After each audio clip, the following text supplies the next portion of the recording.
Klimaforandringerne i Grønland de sker med rivende hast i de her år. Der er store, fundamentale ændringer, specielt i havisen. Samtidig så har vi et kulturtab i Grønland. Der sker store ændringer på kulturfronten også. Så når vi kombinerer de to ting, klimaændringer med kulturtab, så har vi en grønlandsk fangsttradition, som i disse år er meget truet.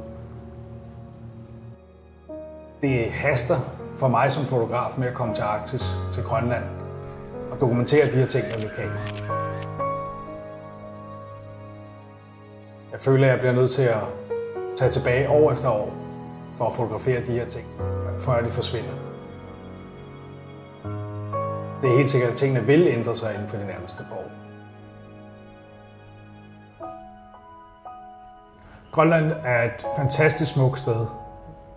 Det naturlige sceneri i Grønland er uovertruffen. Og det er meget let at være fotograf i Grønland, fordi du får meget for ærende.